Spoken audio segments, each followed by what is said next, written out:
अस्सलाम वालेकुम। मैं इस वक्त DH सिटी कराची के सेक्टर 14B में खड़ा हुआ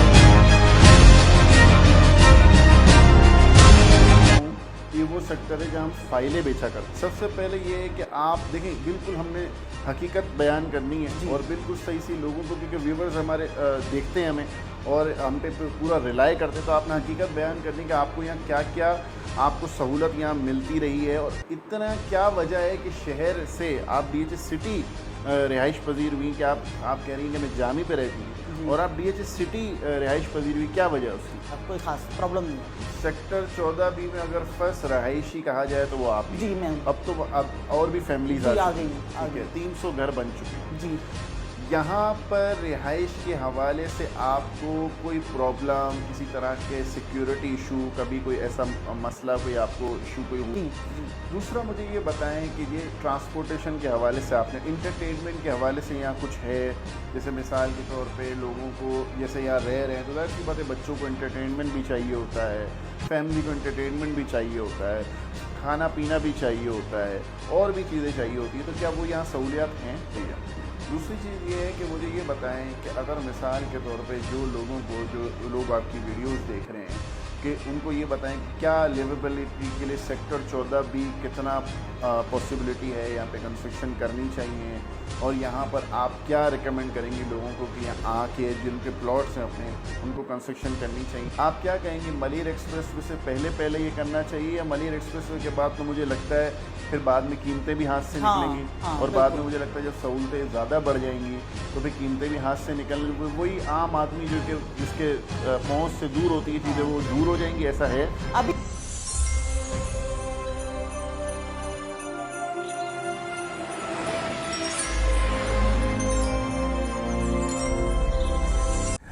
अस्सलाम वालेकुम। मैं इस वक्त DH सिटी कराची के सेक्टर 14B में खड़ा हूँ। सेक्टर 14B वो सेक्टर है जो कि एक वक्त मैं अपने शुरुआती कैरियर में सिर्फ यहाँ सेक्टर 14A 14B की फ़ाइल्स बेचा करता था, लेकिन अब सेक्टर 14B लिवेबल हो चुका है, 300 घर यहाँ पे बन चुके हैं और ऐसे ही एक रेजिडेंट से मैं यहाँ एक अपने व्यूज़ जानने आया हूँ कि यहाँ पे लिवेबिलिटी कैसी है, क्योंकि बहुत सारे सवालात मुझे आते रहते हैं कि DH सिटी कराची लिवेबल हुआ भी या नहीं हुआ। लेकिन आज sector 14B DH city Karachi का किस तरीके से लिवेबल है, यहाँ रिहायशियों को क्या सहूलियात फ़राहम हो रही हैं, वो यहाँ कितने खुश और कितने नाखुश हैं, उनके व्यूज़ जानते हैं और आपको दिखाते हैं कि वो किस तरह यहाँ कंफर्टेबल हैं या नहीं।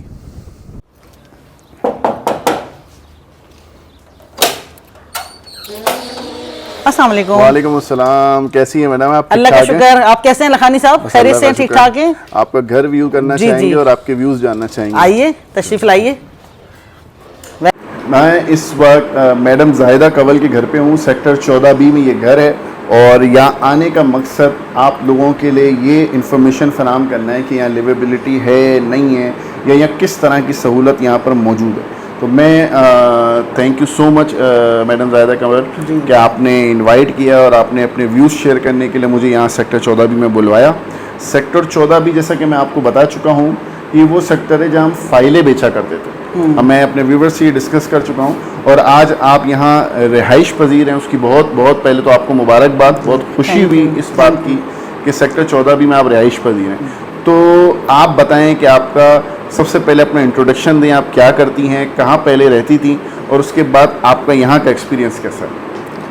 मैं लखानी साहब पहले खैबान जामी पे रहती थी फेज 7 में, डिफेंस में, और मैं शुरू से DH में रहती रही हूँ, तो इसलिए मैंने DH सिटी में रहने का इंतखाब किया और मैं बिज़नेस करती हूँ। और मुझे यहाँ पे मैं जब से शिफ्ट हुई हूँ, सितंबर में मेरा घर ये रेडी हो गया था, तो मैं सितंबर से तो मुकम्मल यहाँ पे रह रही हूँ। वैसे मुझे रहते हुए 1.5 साल का अर्सा हो गया। ठीक है। अदरवाइज़ तो कोई प्रॉब्लम नहीं है। सही है। बस ये है कि स्ट्रीट लाइट का काम कर रहे हैं ये लोग। स्ट्रीट लाइट जो हैं वो भी 14B में कुछ महीने बाद या 1 महीने में या 15 दिन में या 1.5 महीने में कहा जा रहा है कि काम तेज़ हो रहा है। और पार्क भी बनने का इनका अफ्ताह हो गया है। मेरे घर के सामने ही पार्क बन रहा है बैक साइड पे।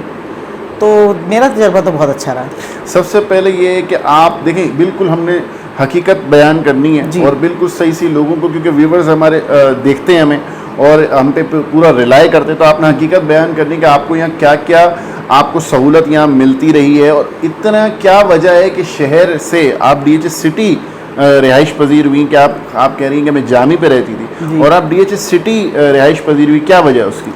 देखिए एक्चुअली मैं वर्किंग वूमेन हूँ और मैं ये समझती हूँ कि नए शहर बसने चाहिए, नए शहर नए आबाद होते रहते हैं, कुछ बस्तियाँ आबाद होती रहती हैं और उनमें कुछ प्रॉब्लम्स भी होती हैं, कुछ उनमें सहूलतें भी होती हैं। DHS सिटी एक मुस्तनद इदारा है, ये बात सब आप लोग जानते हैं, वाकिफ़ हैं। यहाँ कोई फाइल का चक्कर नहीं है, कोई कब्ज़ा नहीं है, कोई हमें ऐसी कोई लॉ एंड सिचुएशन की कोई सूरत हाल नहीं है। सिक्योरिटी हमें बहुत अच्छी यहाँ प्रोवाइड की है इन्होंने, पानी है वो हमें मिल रहा है, तो इंफ्रास्ट्रक्चर तो इनका अच्छा है, बिजली है वो 24 घंटे अवेलेबल है, कभी लाइट का हमें कोई प्रॉब्लम यहाँ पे नहीं हुआ इतने 1.5 साल में। अब गैस है, सुई गैस वो है नहीं यहाँ पे, तो हम सिलेंडर पे गुजारा कर रहे हैं। लेकिन मैंने वहाँ से आने का इंतखाब सिर्फ इस सूरत में इसीलिए किया कि मेरे लिए DHA ही बेहतर है। मैं DHA आदी हूँ रहने की, मैं DHA के अलावा कहीं रह नहीं सकती। और DHA का नो डाउट, मैं उनकी तारीफ नहीं करी, बेजा तारीफ नहीं करी, लेकिन DHA का जो अमला है, जो अफसरान हैं, जो इंतज़ामी जो इनके अफसरान हैं, वो भी बहुत कोऑपरेटिव हैं और मेरे साथ इन्होंने शुरू से पहले दिन से अच्छा ताउन किया। मेरे घर बनने से लेकर, ईंट रखने से लेकर मेरी शिफ्टिंग तक और अभी तक मुझे कोई प्रॉब्लम नहीं है, इस किस्म का कोई खास प्रॉब्लम नहीं है। सेक्टर 14B में अगर फर्स्ट रहायशी कहा जाए तो वो आप ही? जी मैम। अब और भी फैमिलीज आ गई, ठीक है, 300 घर बन चुके हैं जी। यहाँ पर रिहाइश के हवाले से आपको कोई प्रॉब्लम, किसी तरह के सिक्योरिटी इशू, कभी कोई ऐसा मसला, कोई आपको इशू कोई हुआ है? नहीं, सिक्योरिटी इशू तो कोई नहीं है यहाँ पे। बस ये है कि जो इन्होंने बसेस जो चलाई हैं सोहाबकोट से DHA सिटी की, उनके जो टाइमिंग है वो गलत है।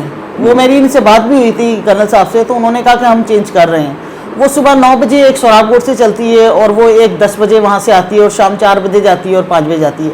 मेरा उनसे ये रिक्वेस्ट है कि वो यहाँ से सुबह 10 बजे, 9 बजे या 11 बजे एक जाने की चलाएँ ताकि यहाँ के लोग भी मुस्तफ़ीद हो सकें, और एक वापसी की करें, एक चाहे वहाँ से चाहे, कम से कम 14B के लोगों को तो सहूलत हो। ये बात ठीक है, यहाँ पे अभी जो फैमिलीज हैं, एक 2-3 फैमिलीज तो आ चुकी हैं, बाकी कुछ हैं जो आनी हैं ईद पर, बकरा ईद पर आ रही हैं, और कुछ बैचलर रह रहे हैं। मतलब देखा जाए तो 8-10 फैमिलीज या बैचलर जो मिला के आप कह सकते हैं कि 10-11 फैमिलीज आ गई हैं, मुझे मिला के कह सकते हैं। ओके। और ये जो घर आप बता रहे हैं जकवानी, ये जो 300 घर बता रहे हैं, ये तो मैं जब आई हूँ तो पहले के बने थे और वो कब्जा उन्होंने मेरे सामने ही दिया है। ठीक है जी जी। दूसरा मुझे ये बताएं कि ये ट्रांसपोर्टेशन के हवाले से, आपने इंटरटेनमेंट के हवाले से यहाँ कुछ है? जैसे मिसाल के तौर पे लोगों को, जैसे यहाँ रह रहे हैं तो जाहिर सी बात है बच्चों को इंटरटेनमेंट भी चाहिए होता है, फैमिली को इंटरटेनमेंट भी चाहिए होता है, खाना पीना भी चाहिए होता है, और भी चीज़ें चाहिए होती हैं, तो क्या वो यहाँ सहूलियात हैं? नहीं, इंटरटेनमेंट के हवाले से तो कुछ भी नहीं किया। जैसे मेरा जो बेटा है हिल्स, अभी मैंने सुना है कि आपका जिप लाइन वगैरह ये सीधे वो कंप्लीट कर दिए। हाँ, लेकिन एडवेंचर पार्क, हाँ एडवेंचर पार्क भी कर दिया, कुछ पार्क भी बने हुए हैं। लेकिन जैसे होता है ना बच्चों के लिए कोई तरबियती मराकज़, कुछ जिसको हम कहते हैं उर्दू में, वो होने चाहिए, कुछ ट्रेनिंग सेंटर होने चाहिए, इंग्लिश लैंग्वेज की कोई सेंटर होने चाहिए उनकी जो है कोई स्विमिंग की क्लासेस होनी चाहिए कहीं पर, कोई स्विमिंग, वो इस तरह की इन्होंने कोई बच्चों के लिए कोई नहीं किया। जैसे कि करेंगे मिसाल के तौर पे जिस तरह के थ्रिल हिल्स पार्क, ये जो एडवेंचर पार्क खोला गया है, इसका अभी तक आपका जाना हुआ है? हाँ, मैं एक बार गई हूँ, मगर से आप क्या कहेंगे? वो 4-5 साल का बच्चा कहाँ जिप लाइन करेगा, वो तो बड़े ही करेंगे। तो आप चाहती है कि छोटे बच्चों के हवाले से उनके लिए कोई एंटरटेनमेंट हो, यहाँ पर होनी चाहिए। सेक्टर 3 में स्कूल है, सेक्टर 3 स्कूल की एजुकेशन भी बहुत अच्छी है, लेकिन वहाँ पे भी ये सूरत हाल है कि अब हम जब 14B में शिफ्ट हुए तो उनकी वेन हमें जो है नहीं बच्चे की लेने आती जाती, तो हमें जो है सेक्टर 3 के लिए वो अवेलेबल है, तो हम खुद ही फिर बच्चे को स्कूल पिक एंड ड्रॉप देते हैं। सही है, ये थोड़ा हमारे लिए मसला बन रहा है। सही है। दूसरी चीज़ ये है कि मुझे ये बताएं कि अगर मिसाल के तौर पे जो लोग आपकी वीडियोस देख रहे हैं, कि उनको ये बताएं कि क्या लिवेबिलिटी के लिए सेक्टर 14B कितना पॉसिबिलिटी है, यहाँ पे कंस्ट्रक्शन करनी चाहिए, और यहाँ पर आप क्या रिकमेंड करेंगे लोगों को कि यहाँ आके जिनके प्लॉट्स हैं अपने, उनको कंस्ट्रक्शन करनी चाहिए? बिल्कुल करनी चाहिए, सिर्फ 14B में ही नहीं, पूरे DHA में जहाँ जहाँ इन्होंने कहा है कि कंस्ट्रक्शन इन्होंने अलाउ किए, वहाँ हर सेक्टर में जो इन्होंने कंस्ट्रक्शन कर दिए, सेक्टर 3 वगैरह है और है 14B है, और 13 में भी सुना है कि ये स्टार्ट करने वाले हैं, तो करनी चाहिए लोगों को कंस्ट्रक्शन, लोगों को इस तरफ मूव करना चाहिए, और ये मलिर एक्सप्रेस वे बन जाएगा तो इससे तो बड़ा फर्क पड़ेगा। बिल्कुल। और ऐसा होता है, फासले तो सिमट गए हैं, ये वो दौर तो नहीं रहा है, दौर चेंज हुआ है। आप क्या कहेंगे, मलिर एक्सप्रेसवे से पहले ये करना चाहिए, या मलिर एक्सप्रेसवे के बाद तो मुझे लगता है फिर बाद में कीमतें भी हाथ से निकलेंगी, और बाद में मुझे लगता है जब सहूलतें ज़्यादा बढ़ जाएंगी तो फिर कीमतें भी हाथ से निकलने, वही आम आदमी जो कि जिसके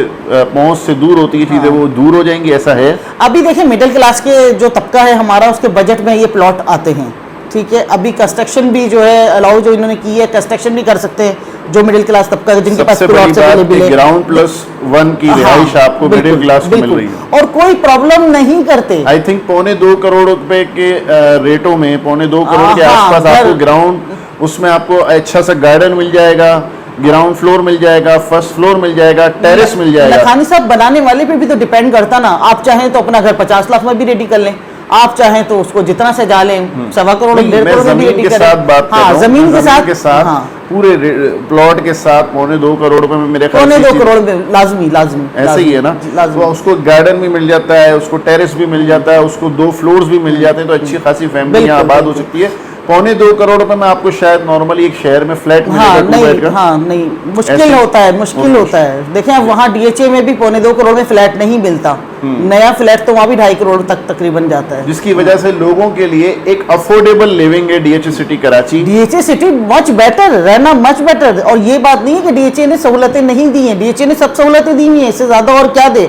देखिए यहाँ सुपर स्टोर यहाँ पर है, हमें चिकन लेनी होती है या हमें कोई फूड कोई खरीदना होता है तो हम यहीं से बाय करते हैं हमें, और 11 बजे तक 12 बजे तक तो शॉप्स ओपन रहती हैं यहाँ की, सिलेंडर है तो हम यहीं से बाय करते हैं। और किसी किस्म का खौफ नहीं है, किसी किस्म की कोई डकैती नहीं है, किसी किस्म की चोरी नहीं है, बिल्कुल नहीं, ये सबसे बड़ी बात मेरे ख्याल से एक सोसाइटी में मायने रखती है। साफ सुथरा है, सबसे बड़ी बात ये है कि इतना साफ सुथरा, इतना हमें इन्होंने हर चीज प्रोवाइड की है।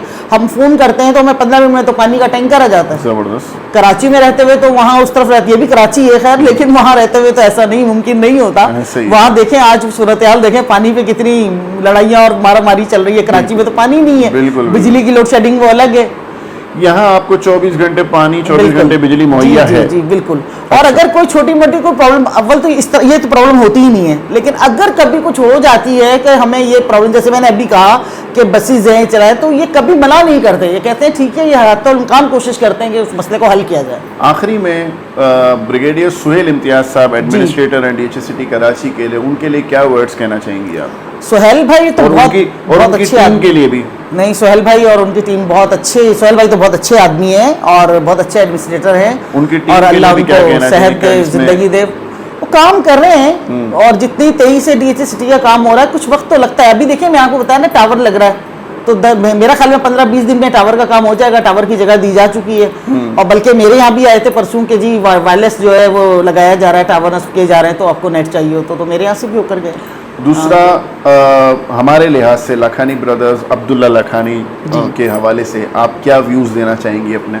वीडियोस भी मैं देखती रहती हूँ और माशाल्लाह आप अच्छा काम कर रहे हैं, और अल्लाह जो है आपको अच्छा रखे, आपको तरक्की दे, और लोग जो है ज़्यादा से ज़्यादा राग़िब करें लोगों को कि यहाँ पे प्लॉट लें, घर बनाएं। मैं तो आपसे यही कहना चाहूँगी। जी जी जी, बस पैगाम है जहाँ तक पहुँचे, और लोगों का माइंड बनाएं यहाँ पे आने का, लोगों को विजिट कराएं, बिल्कुल, ताकि लोग डरे ना। लोग जब आते हैं ना टूल से तो वो समझते हैं खाली है, शायद जंगल है। शायद कराची के लोग इस तरह की लाइफ के आदी नहीं है मेरे ख्याल में, वो बंद जगहों पे रहते रहे, फ्लैटों में रहते रहे, तो शायद उनका सबसे बड़ी बात आपने ये की कि बंद जगहों में लोग रहते रहे। यहाँ एक खुला एनवायरनमेंट है, हवादार एनवायरनमेंट है, बच्चे चाहे गार्डन में खेल रहे हैं, चाहे बाहर खेल रहे हैं, तो इस तरह के एनवायरनमेंट यहाँ जरूर है। देखिए ये हमारे साथ मैडम जायदा कवलती सेक्टर 14B की रिहायशी हैं, और अपनी फैमिली के साथ यहाँ रहाइश पजीर है। माशाल्लाह इन्होंने अपने व्यूज़ दिए, और आने वाले वक्तों में भी इंशाल्लाह ताला जो भी आपको ग्राउंड से अपडेट होगी DHA सिटी कराची के हवाले से मैं आपको देता रहूँगा, आपके साथ व्यूज़ शेयर करता रहूँगा। अपनी दुआओं में अब्दुल्ला लखानी को खास याद रखिएगा। चैनल लाइक, सब्सक्राइब और बेल आइकन पर क्लिक कर दीजिएगा। जज़ाकल्लाह, बहुत शुक्रिया।